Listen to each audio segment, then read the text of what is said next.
invitado, gracias. ¿Todos han recibido un papelito? Los que te están ayudando. Ah, ya, gracias. Y a mí me falta uno. Ya está. Quisiera hablarles de un tema sobre el que he estado consiguiendo resultados y haciendo bueno, es bastante interesante, van a ver, y pueden obtener un objeto con eso. Mis colaboradores son Samuel Lelièvre y Pierre Arnaud, que están respectivamente en la Universidad d'Orsay, que es cerca de París, y en la Universidad de Marsella, que es muy lejos de París, pero bueno, hay un tren rápido, no es como en Perú, es fácil de llegar. Entonces, bueno, como lo dice el título, de lo que voy a hablar es de toros, y bueno, como el público no todos son matemáticos, voy a decirles primero qué es un toro. Entonces, una vez tenía que dar esta charla y se me olvidó llevar mi salvavidas, y después estaba desesperada diciendo, pucha, no tengo salvavidas. Le llamé al organizador y le dije, por favor, consígueme un salvavidas. Y me dice, uno plano o uno no plano. Bueno, ese es el que tengo allí, pero ahorita mismo no lo tengo conmigo porque tengo colegas que están animando en la Plaza Saint-Sulpice, en el Salón de Cultura y Juegos Matemáticos. Entonces, la idea es que todo lo que ven ahí en las fotos, los picarones, los pączki, que son como picarones pero en Polonia, las cámaras de aire, el salvavidas, eso es lo que te da una idea general de toro. El toro, lo que es un toro es un concepto topológico. En matemáticas vamos a hablar de topología cuando queremos hacer geometría, pero queremos olvidarnos de las medidas exactas. Entonces estamos hablando de objetos en los que todo lo que importa es cuál es la forma general, y que vamos a considerar como equivalentes si podemos deformar el uno en otro continuamente sin que se rompan. Entonces, bueno, esa es la idea general de toro, pero en particular, ¿por qué es que nos interesan los toros en matemáticas? Pues hay muchos campos de las matemáticas en los que el toro va a ser el caso más simple o bien un ejemplo simpático en el que realmente pueden explicarse las cosas. Por ejemplo, una curva algebraica es un caso simple de espacio-producto. En geometría diferencial, en un primer curso van a tener un ejemplo del toro como superficie paramétrica. En la clasificación de superficies en topología va a ser es el ejemplo de género 1. También es un espacio en el que los científicos en general y los matemáticos en particular van a terminar naturalmente, sin tener que forzarse a ir ahí. Por ejemplo, así es como se puede interpretar el espacio de parámetros de un brazo robótico, de un péndulo doble, y en general aparecen muchos sistemas dinámicos. Y pues, por más que aparecen en todas partes, hay todavía preguntas abiertas sobre algunas cosas sobre los toros que les voy a presentar. Entonces, la forma más simple, digamos que los matemáticos se dividen en dos grupos. Hay los que primero ven el toro redondo, que se ve realmente es similar como dos gotas de agua con el salvavidas. ¿Están de acuerdo o no? ¿Ya? Entonces ese de ahí lo obtenemos deslizando un círculo alrededor de otro círculo, y ya pues en un primer curso de cálculo de geometría diferencial van a calcular explícitamente. Hoy en día les voy a ahorrar la fórmula, pero se obtiene por lo tanto como producto cartesiano de dos círculos, y cualquier espacio topológico que tenga la misma forma general, eso es lo que quiere decir homeomórfico, es lo que vamos a llamar toro. Existe otra forma de verlo, y acá tengo uno de mis colegas, Samuel, justamente d'Orsay, que me preparó una bonita animación para mostrar cómo puedes pasar de un cuadrado, le identificas los dos lados opuestos, el primer par de lados opuestos y luego el segundo par de lados opuestos, y lo que obtienes es pues un toro.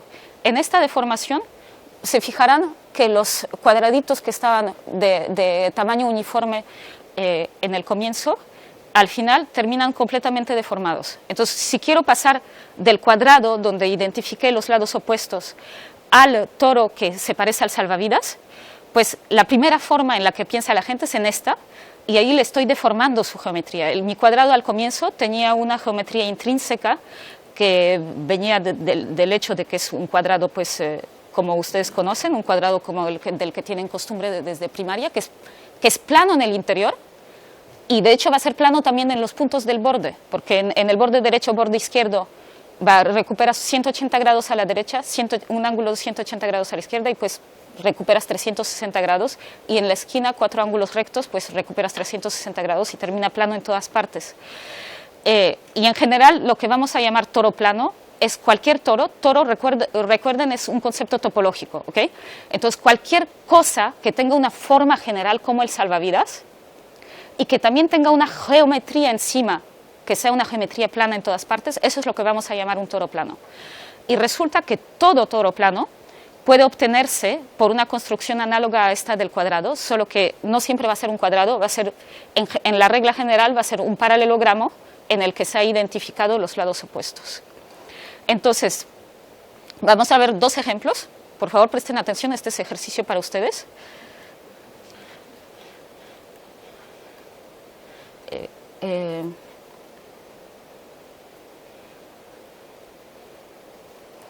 Perdón, debería haber abierto estos enlaces antes.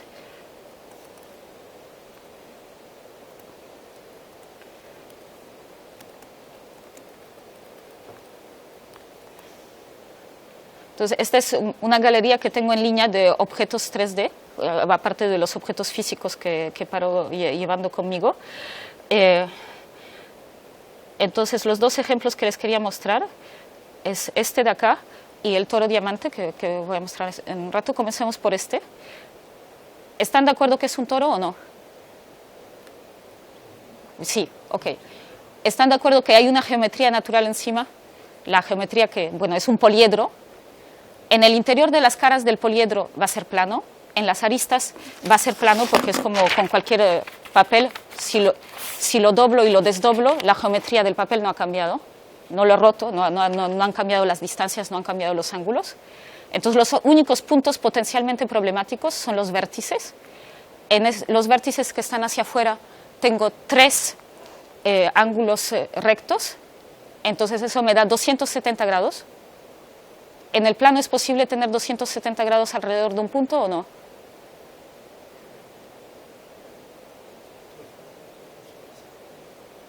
No, siempre es 360. Me respondieron por murmuros, pero sí sé que se acuerdan de eso.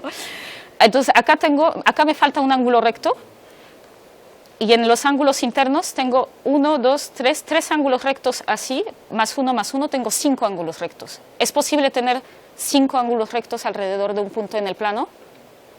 No. Entonces, ¿este toro es plano o no es plano? No es plano, no es plano. Pero observarán que el defecto de ángulo, lo que le falta de ángulo acá, en el vértice externo, está compensado por el exceso de ángulo de lo que hay adentro. ¿Ok? Y entonces, en promedio, todos los puntos son planos. Si uno calcula en promedio el exceso de ángulo, el defecto de todos los puntos, en promedio obtienen que hay exactamente 0. Y eso es solo posible para los toros. Las otras figuras topológicas, las otras superficies topológicas no hay forma. Ok. Entonces, este es otro ejemplo que tampoco es plano, pero que también me parece bonito, pero lo podrán ver directamente en el p3d.in, ahí donde tengo la pequeña galería, si quieren pueden copiar el enlace. Entonces, una pregunta que surge naturalmente cuando uno ha visto algunos ejemplos de toros, que son planos casi en todas partes, como los poliedros, pero que tienen algunos puntos que no son planos, pues uno se pregunta, bueno, ¿y podrá ser que llegue yo a realizar un toro que sea realmente plano en todas partes y que esté aquí, en el espacio euclidiano donde vivimos nosotros? La respuesta es, bueno, ya la escribí, la respuesta es que no pueden aparecer como superficies cerradas compactas y lisas. Ay, me faltó una palabra, perdón, falta liso en la primera parte, pero si uno acepta que no sean tan lisas, sí pueden suceder. Un primer ejemplo es esta construcción que hizo el Boots en Internet y todo alrededor del 2015. Es un equipo de Lyon y Grenoble que trabajó adaptando un método que se llama las corrugaciones de Nash, que es un método que va hasta el infinito, y este toro de ahí es continuo, tiene un plano tangente en todo punto, pero la tangencia no es continua. en cierto sentido es como un toro fractal, pero en realidad resulta que es un toro plano cuadrado. Y no es liso. Liso es lo que, para los no matemáticos, liso es realmente lo que ustedes se imaginan. Significa que si tocan la superficie del objeto, no van a sentir ninguna ruptura en cómo avanzan sobre el objeto. ¿Okay? Ahora, en poliedros, bueno, resulta que sí existen toros planos, realizados en poliedros también. El primer ejemplo históricamente viene de una construcción general de Burago y Salgaler. Ahí tienen una imagen que proviene del trabajo de la tesis de maestría de Florent Tallery, que implementó el método. El método era un método efectivo, pero fue publicado en un periódico de matemáticas en tanto que método y no en tanto que código informático. Florent Tallery lo adoptó como código informático en Sigal, y solo que sus ejemplos tienen 300.000 caras. Entonces, abstractamente pueden imaginarse eso como un toro de papel, pero en la práctica, un papel que lo doblas 300.000 veces, pues no resiste. Pero el mismo autor del teorema de Burago y Salgaler, que es un teorema general sobre la realización de superficies poliédricas, tiene un teorema sobre toros largos. Lo que él llama toros largos es cuando, para obtener el toro, el paralelogramo del que les hablaba hace un rato, todo toro plano puede ser obtenido a partir de un paralelogramo donde se pegaron los lados opuestos. Lo que él llama toros largos es cuando el paralelogramo es alargado simplemente. ¿Okay? Entonces su método funciona para todo toro alargado de esta manera, es bastante interesante. Y hay una tesis del 2018 de Patricia Tanesi Quintanar, que era una doctorante mexicana aquí en Francia con Francis Lazarus, y que sacó un ejemplo de un toro plano cuadrado con 48 vértices. Y hay una descripción súper explícita, ahorita no los tengo conmigo, pero es posible, sí es posible hacerlo en papel. También, pero las esquinas son un poquito frágiles, vamos a decir. Sí es posible hacerlo en papel, pero tiene un montón de vértices. Y no es general, su construcción se aplica solo al toro plano cuadrado y no a cualquier paralelograma. Y bueno, la familia de toros que hemos estudiado nosotros, yo, Samuel y Pierre, es una familia de toros planos con un número par de vértices mayor o igual a 10, que hemos llamado diplotoros. Fue una idea de Pierre. Pierre es el que tiene más experiencia de nosotros tres y nos dijo, el nombre es muy importante. Y bueno, ahora que ya llevamos 2-3 años redactando el artículo, que todavía no hemos terminado, es work in progress, debo reconocer que tenía razón. Lo hemos llamado diplotoro porque hemos tenido la mayor dificultad del mundo a entender la historia, de dónde venía la construcción. Nosotros nos enteramos por Henry Segerman, pero en realidad él no era el inventor. La idea, hemos logrado al final desenredar la historia, viene de Ulrich Brehm. Paralelamente hay un japonés, Tsuboi, que también sacó resultados sobre los diplotoros. Entonces, ¿qué es un diplotoro? El diplotoro, todos tienen un modelo que les voy a explicar en un ratito cómo hacerlo después de la charla. Pero todo diplotoro que ya está hecho va a parecerse a estos objetos que les voy a pasar ahora. Va a haber un polígono regular de un lado y un polígono regular del otro lado, el uno superpuesto sobre el otro, y tienen cadenas de triángulos que van del de arriba hacia el de abajo, del polígono regular de arriba hacia el polígono regular de abajo, y pues tienen dos cadenitas de triángulos de esa manera, que nosotros hemos llamado ploides, y cuando los ponen juntos pues hace un toro. Es como análogo a poner dos hiperboloides juntos. Si ponen dos hiperboloides juntos que se apoyan en los mismos círculos, lo que van a obtener va a ser un toro que no va a ser plano, pero el hiperboloide es una superficie que puede generarse por segmentos de recta, y si en lugar de poner una infinitud de segmentos de recta ponen un número finito, lo que obtienen es un diplotoro. Entonces, la pregunta natural y el resultado que hemos obtenido es, perdón, voy a saltarme esta explicación porque, bueno, ya fue. La pregunta natural es si los diplotoros pueden representar cualquier toro plano. Les dije que para cualquier toro plano tienen un paralelogramo, tal que su toro plano puede obtenerse pegando los lados opuestos. ¿Ok? Entonces, la construcción que les acabo de mostrar, no está el paralelogramo muy claro encima. Entonces, una pregunta natural es, ¿podré hacer una construcción diplotoro para cualquier paralelogramo? La respuesta es sí. Cualquiera. realmente cualquiera. Y para terminar les voy a mostrar, por ejemplo, para el toro plano cuadrado, que es lo que obtenemos con la construcción diplotoro, pues lo que obtenemos es un diplotoro con 28 vértices, es un montón. Y el que está circulando ahorita en la sala es el ejemplo del diplotoro hexagonal, o sea que tiene una de las formas de construirlos es pegando los lados opuestos de un hexágono regular, y ese de acá en diplotoro lo logramos conseguir con 22 vértices, lo cual es un montón. Entonces, tengo 2 minutos para hablar de las preguntas abiertas. He mencionado muchas veces la cantidad de vértices en los modelos que tenemos. Hay una buena razón para eso, porque una pregunta natural que surge después, una vez que uno ya consiguió todos los toros, es cuál es el mínimo de vértices para obtener toros planos poliédricos. Y con los diplotoros el mínimo que conseguimos es 10, es cuando superponemos un pentágono regular a otro pentágono regular, ese es el mínimo. Nuestro récord acaba de ser batido. En abril del 2024, Vincent Huguet produjo una buena cantidad de cosas donde superpone más ploides y en particular consigue un ejemplo en el que tiene 9 vértices un toro plano general y 15 vértices para un toro plano cuadrado. Para 8 y para 7 seguimos sin saber, y esa pregunta me interesa realmente un montón. Otra pregunta relacionada es el de saber cómo colorear los toros de una forma agradable. Si han pasado por el museo seguro han visto un toro plano que está coloreado con 7 vértices, porque en el toro el teorema de los 4 colores de la esfera se convierte en un teorema de 7 colores.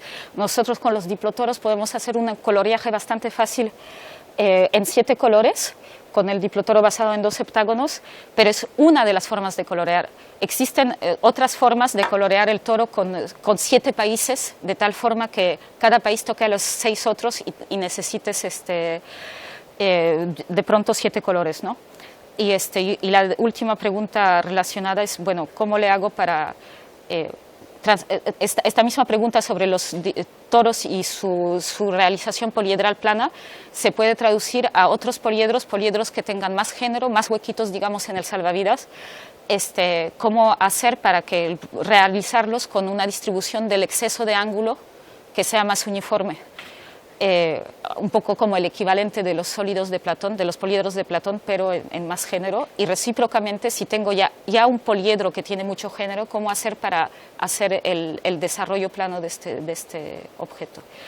Y bueno, en fin, ¿por qué yo hago todo eso? Bueno, una de las cosas que me motiva, aparte de que las cuestiones pues, son de por sí interesantes, es hacer mucho, bueno, a la gente le gusta esto. La verdad es que a la gente le gusta esto y la mayoría de mis objetos, así como de los colegas con los que trabajo, terminan en una de estas 3 plataformas, Imaginary, Kids Mathematic o Thingiverse, y ahí voy a parar. Okay. Muchas gracias por su atención.